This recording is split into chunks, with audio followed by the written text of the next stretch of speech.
아멘. 박수로 우리 하나님께 영광 올려드립니다. 축복합니다.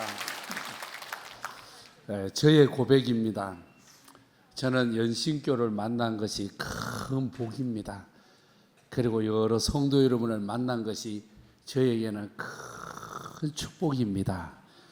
내일 아멘 하실래요? 집에 가서 아멘 하실래요? 자, 저는 연신교회를 잘 만난 게 저에게 복인 줄로 믿습니다. 저는 연신교회 교우 여러분을 잘 만난 것도 복인 줄로 믿습니다. 여러분 오른쪽 왼쪽 분을 이렇게 보시고 자기인지 남편인지 권사님인지 집사님인지를 보시고, 저는 집사님을 만난 것이 큰 복입니다. 나는 여보를 만난 게 큰 복입니다. 나는 오빠를 만난 게 큰 복입니다. 여러분 그렇게 한번 하셔야 돼요. 오른쪽 왼쪽 분 보고 시작. 자, 여보를 만난 것이 복입니다. 집사님을 만난 게 큰 복입니다. 완전 잘하셨습니다. 자, 여러분 세상의 삶은 만남으로 시작하고 만남으로 끝나는 거잖아요. 지금 이 시간에 참 신비로운 만남 하나를 소개하려고 합니다. 우리 축구 선수 중에 손흥민은 물론이지만은 메시를 잘 알고 있습니다. 호날두도 잘 알고 있고, 여러분 좋아하는 저마다의 선수 있죠. 곤잘레스도 아실 것이고 또 음바페도 알 것이고. 그런데 이 메시 이야기 하나를 하려고 시작합니다. 메시가 착한 마음을 가지고 어려운 빈민가에 봉사활동을 간 거예요. 지지리도 못 사는 곳, 찢어지게 가난 마을에 봉사활동을 간 거예요. 그날 봉사활동 가서 태어난 지 6개월 된 아이를 목욕을 시켜주는 거예요. 저는 봉사활동, 메시가 착한가 봐요. 이렇게 해서 봉사활동 가서 시켜주는 이 아이가 자라서 16년 만에 16살에 세계적인 축구 선수가 스페인의 축구 선수 야말이 되는 거예요. 세계적인 선수. 지금 스페인에서 지금 뜨는 별, 세계에서 뜨는 별이 요 야말이거든요. 그 야말은 인기 폭발이야. 지금 나이 17살이에요. 작년 16살 때 골 장면 하나 보실래요? 여러분 드리블 하고 있습니다. 오른쪽 왼쪽 발려가지고 슛! 골이 골. 여러분 박수도 좀 쳐봐요. 박수. 골. 세상에 16살짜리가 어떻게 저런 공을 드리블 해가지고 슛에 세계적인 선수가 되는데, 돌아보니 17년 전에 여러분 메시가 가서 축복 기도를 했나 봐요. 네 축구 선수 되거라, 내 같은 축구 선수 되거라. 그래 했는지 모르는데 세계적인 선수. 여러분 어떻게 이런 만남이 있겠습니까? 성경에도 보면 희한한 만남이 있습니다. 애굽의 바로왕이 2살 아이 이하는 사내 아이들은 다 죽여버리라 해서 숨기고 숨어오다가 애 울음소리가 크니까 더 이상 숨길 수가 없어. 아므람과 요게벳이 애를 바구니에 담아가지고 나일강에다가 버려버렸어. 나일강에다 버리면서 네가 원수의 칼날에 죽는 것보다 네 운명에 맡긴다 하고 물에다 떠내려 보냈는데, 웬일입니까? 바로 궁궐에 있는 공주가 그날따라 멱을 까불어 나왔다가 신기한 게 있네 해서 그 아기를 건져가지고 데리고 와서 키워서 모세가 되는 거예요. 신비한 만남이 아니겠습니까? 그 다음에 성경에 보면은 어린 시절 17살 정도 된 요셉이 임금 바로를 만납니다. 요셉은 지금 죄수에 머물러 있습니다. 감옥에 갇혀있는 걔를 끄집어내가지고 내가 어젯밤에 꿈자리가 이상했단 말이야. 진짜 꿈이 나빠서 바싹 마른 소가 살찐 소 7마리를 잡아먹었단 말이야 하면서 꿈 이야기를 하는데 그 누구도 꿈을 해몽해 주지 못하는 거예요. 근데 요셉이라는 소년이 7년 동안 풍년이 오는데 풍년 때 양식을 잘 쌓아두었다가 흉년 7년 올 때 나누어 주라고 하는 꿈입니다. 이 바로가 요셉을 만나는 이 만남을 통해서 국가를 잘 치정해 나가는데 큰 한 수를 배우고 국가를 이끌어가게 되어집니다. 바로와 요셉의 만남도 신비로운 만남입니다. 나만 장군이 있습니다. 국방부 장관입니다. 하필이면 한센병에 걸렸어. 이제는 격리가 되어져야 되고 성에서 쫓겨나야 되고 이름 없이 빚도 없이 죽어가야 되는데 그 집에 이스라엘에서 잡혀온 소녀가 있습니다. 이름도 없는 한 소녀가 장군님, 우리 고향 나라에 가면 엘리사라고 하는 선지자가 있는데 그 선지자를 만나면 다 고침받습니다. 안 가려고 하는데 그래도 가보시라고. 그래서 나만 장군이 가서 깨끗하게 고침을 받습니다. 이름 없이 빚도 없이 살아가는 한 소녀, 그의 삶을 통해서 이 만남이 이루어져서 고칠 수 없는 한센병에서 고침받게 되는 역사입니다. 저나 여러분의 생은 만남의 생이기도 합니다. 우리의 만남은 운명적인 만남이 있습니다. 아버지와 어머니와의 만남, 운명적이잖아요. 어린 시절 엄마 아빠 손잡고 뭣도 모르고 학교, 초등학교, 국민학교를 갔는데 선생님을 만난 거예요. 계획한 만남이 아닌데 어떻게 그런 만남을 갖게 되어집니까? 숙명적인 만남이 있죠. 우리는 세상에 살아가면서 사회적인 만남도 가질 수가 있습니다. 임진왜란 1592년 그때에 뜬 인물이 우리는 지금도 이순신을 들 수 있습니다. 이순신은 칼을 가지고 뛰어난 인물이라면 붓을 들고 뛰어난 이름으로 산 서해 유성룡 대감이 있습니다. 서해 유성룡 대감, 여러분 징비록이라는 작품을 통해서 그의 업적을 너무나 잘 알고 있습니다. 서해 유성룡은 21살 때 멋진 선생님 태계 이항 선생님을 만납니다. 그때 선생님의 나이가 몇 살이냐? 62세, 62살입니다. 21살짜리 청년이 62세의 선생님을 만나 인생관 가치관이 바뀌어져서 여러분 멋진 지도자로 살지 않습니까? 내가 누구를 만나느냐에 따라서 나의 삶의 질은 달라지도록 되어 있습니다. 우리는 이성계와 정도전의 만남을 알고 있습니다. 정도전은 우리나라가 명나라하고 친해져야 되느냐 원나라하고 친해져야 되느냐 때 정도전은 명나라와 친해져야 합니다. 하니까 궁궐 안에서 당파 싸움도 있고 정치라고 하는 것은 패거리의 싸움 아니에요. 거기서 밀려가지고 정도전은 저 전라남도 나주지방으로 귀양살이를 갑니다. 2년 동안 귀양살이를 하다가 자유함을 얻어서 이제는 자기는 초야에 묻혀 살아야 됐다고 묻혀서 살고 세월 속에 그냥 한을 묻어가며 살고 있던 때 4년이 흘렀습니다. 그때에 이성계가 소문을 듣고 정도전을 스카우트한 거예요. 그래서 정도전은 이성계와 함께 올라가고 북으로 가다가 신의주 옆에 압록강 그 위에 위화도라고 하는 곳이 있는데 최영 장군이 있는 그 말기에 그 위화도까지 올라가지 않습니까? 그때 이성계가 갈팡질팡 이럴까 저럴까 긴가 민가 하고 있을 때에 결단을 못 낼 때 정도전이 가서 이성계에게 말합니다. 장군, 운명의 칼날이 던져졌습니다. 장군께서는 칼의 손잡이를 잡겠습니까? 칼날을 잡겠습니까?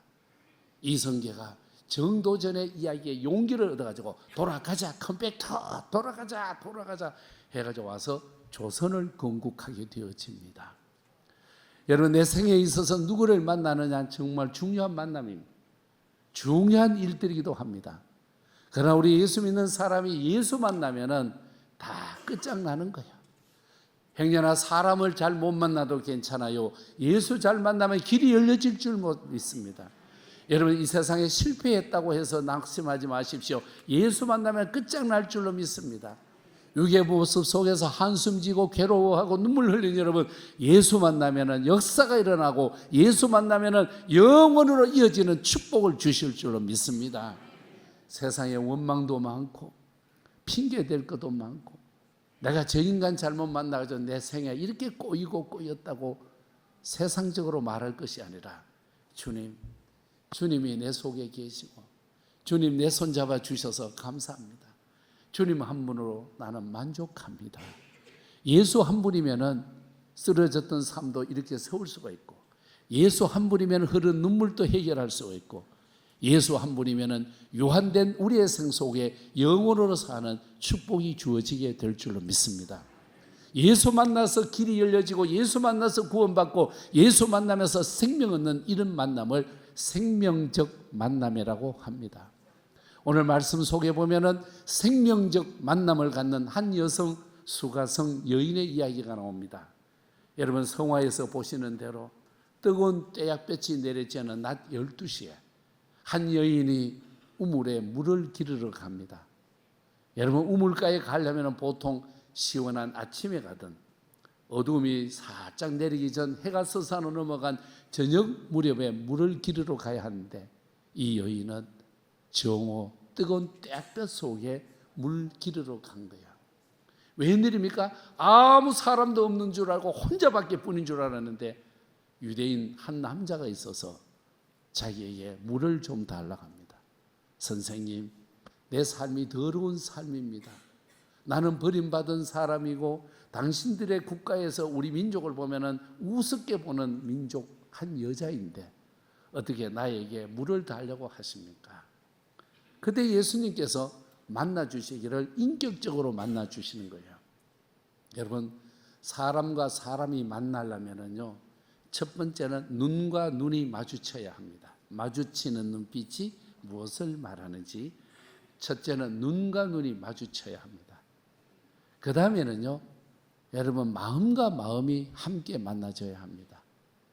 더 나가서 여러분 그 만남 속에 가장 중요한 만남은 인격적인 만남이어야 합니다.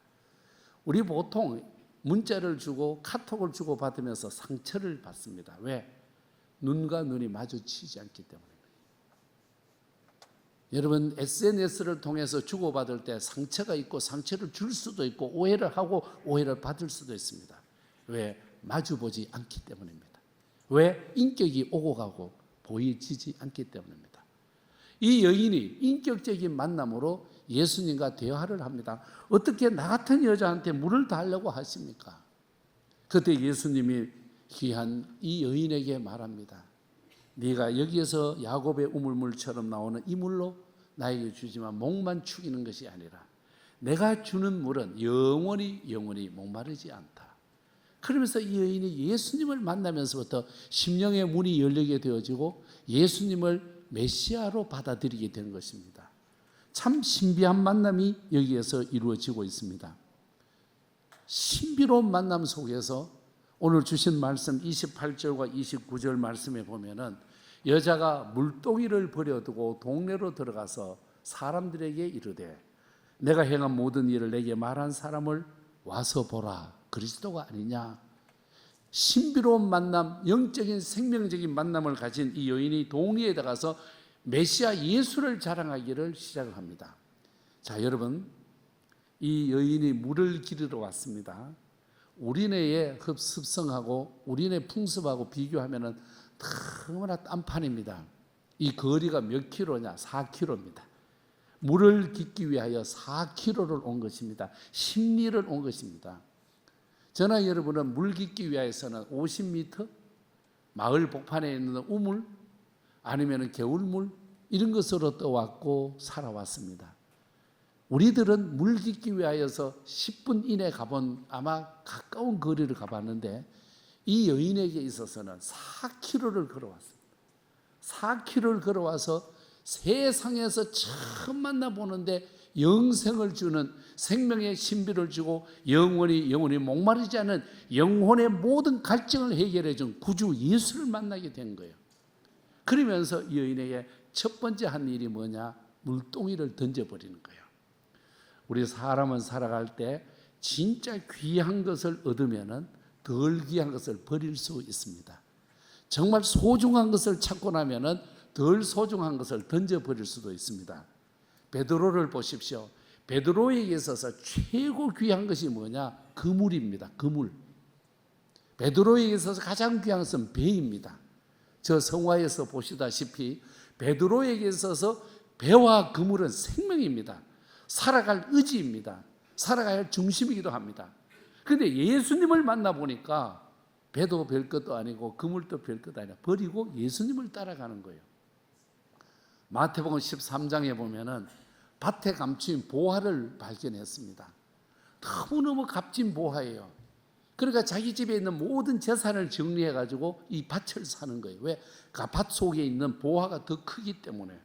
그래서 마태복음 13장 44절 말씀에 보면은 천국은 마치 밭에 감추인 보화와 같으니 사람들이 이를 발견하고 숨겨두고 기뻐하며 돌아가서 자기의 소유를 다 팔아 그 밭을 사느니라. 여러분, 더 귀한 것을 발견하면은 여러분, 덜 귀한 것을 버리는 거예요. 이게 신앙이에요. 전주에 가면은 예수병원이 있습니다. 지금 122년이 넘었습니다. 122년 전에 미국 의과대학에서 수석 졸업한 마틴 잉골드라고 하는 분이 예수가 너무 좋은 거예요. 예수가 너무 귀해. 그러니까 고향도 버리고 친척도 버리고 가족도 버리고 예수를 전하러 그 암흑의 동토에 얼어붙은 땅, 조선 땅 전주 중화산동 산기슭에 와서 불쌍한 사람 도와주고 불쌍한 사람 도와주고. 그러니까 원래 병원 이름이 다른 이름이었는데 장로교 병원이었는데 사람들이 가서 다 고침받으니까 예수병원, 예수 이름 전하는 병원에서 고침받아서 이제는 병원 이름도 예수병원이 되었습니다. 원래 이름은 장로교 병원이에요. 세상에 더 귀한 것을 얻고 나면은 여러분, 내가 가지고 덜 귀한 것을 버릴 수 있습니다. 저와 여러분에게 예수는 생명이요, 예수는 우리의 구주시요, 예수는 나의 소망인 줄로 믿습니다. 이 예수를 찾고 나고 이 예수를 만나고 나니까 여러분 시간도 버리고 예배 오잖아요. 이 예수가 고귀하니까 물질도 구별하여 주님께 드리잖아요. 이 예수가 소중하니까 4시간 다 바쳐 찬양대에 와서 교회 학교 와서 주방에 와서 주차 안내로 하면서 집에 가서 시원한 에어컨디션 안에 쉴 수 있는 사람도 뜨거운 떼약볕에서 주차 안내하는 것을 보십시오. 더 고귀한 예수를 발견하고 나니까 세상의 것은 별거가 아니라는 것입니다. 오늘 여러분 거룩한 만남 속에서 이 여인이 예수를 만나고 나니까 정말 귀했던 물동이 4km 동안 가지고 왔고 물을 담아가지고 또 4km 가야 살아가야 할 이 생명의 물동이를 버려두고 예수 따라가고 예수를 전하게 되어집니다. 그런데 이 여인의 고백이 아름답습니다. 동리에 가서 메시아 예수를 만나서 너무 좋아서 와보라 와보라 그럽니다. 이거는 자기의 체험적인 신앙관을 말합니다. 요한복음에 보면은 와보라고 하는 단어가 3곳에 나옵니다. 요한복음 1장 39절에도 보면은 요한의 제자들이 있었는데 예수께서 이르시되 와서 봐라. 체험적인 신앙을 이끌어내고 있죠. 나다나엘이 나사렛에서 선한 선생이 나올 수 있냐, 긴가 민가 이런가 저런가 알쏭달쏭해 할 때에 빌립이 가서 와봐라 와봐라 와보십시오, 와보시면 압니다. 예수가 너무 좋다는 것 아니겠어요? 오늘 또 이 주신 말씀 29절에서 보면 이 여인이 너무너무 영적 체험이 있어서 와서 봐라, 이분이 그리스도가 아니냐. 여러분, 신앙은 체험적이어야 합니다. 신앙은 이론이 아닙니다. 신앙은 학습이 아닙니다. 여러분, 신앙은 연륜을 가지고 하는 게 아니에요. 정말 기도로서 영적 체험과 영적 깊이와 영적 높이가 있어야 될 줄로 믿습니다. 영적인 체험으로 번어게인 거듭남의 비밀과 신비로운 체험이 있어야 예수 믿고 와서 봐라, 야도 예수 믿어보니까 좋다 자랑할 수 있는 것입니다. 체험적인 종교, 바로 기독교임을 보여주고 있습니다. 예수님은 이렇게 거룩함으로 인하여 우리 백성들에게 은혜를 주셨습니다. 이 여인은 세상에 이제는 부끄러운 것도 없습니다. 이 세상에 수치스러운 것도 없어져 버렸습니다. 여러분, 예수 만나면은 과거는 다 지워지고 예수 만나면은 우리 주님 과거를 묻지 않으실 줄로 믿습니다. 이제 지난 모든 것은 지나갔으니 보라 새 것이 되어서 오늘 현재 이 시간 내가 주님을 따라가고 주님을 자랑하는 것, 이것이 우리의 삶이 되어져야 될 줄로 믿습니다. 우리가 사랑한다는 게 뭘까요? 사랑한다는 것은 객관적으로 이론적으로 하는 게 아니잖아요. 사랑이라는 건 어떻게 하는가? 일단은 보는 눈이 있었을 것이고 배우는 학습의 시간이 있어야 될 것이고 더 나아가서 배웠던 이 학습의 이야기가 행동으로 옮겨줄 때 사랑이 되어진 것 아니겠습니까? 이 여인은 이제는 과거를 다 버리고 원망도 없습니다. 한숨도 없습니다. 오직 예수 때문에 신나서 동리에 나가서 메시아 그리스도 예수를 만났다. 와서 봐라, 와서 봐라. 힘있게 세상을 살아갈 수 있었습니다. 지금까지는 부끄러웠습니다. 지금까지는 사람 만나는 게 부끄러워서 대낮에 뙤볕 속에서 사람이 없는 시간을 찾아서 우물 앞에 갔지만은 이제는 동리에 나가서 자신 있게 여러분 담대하게 살아간 것을 봅니다. 우리 주님 우리를 건져주셨고 우리에게 능력 주셨습니다. 여러분 어깨를 펴시고 담대하게 살아갈 수 있기를 축복합니다. 왜 주눅 들어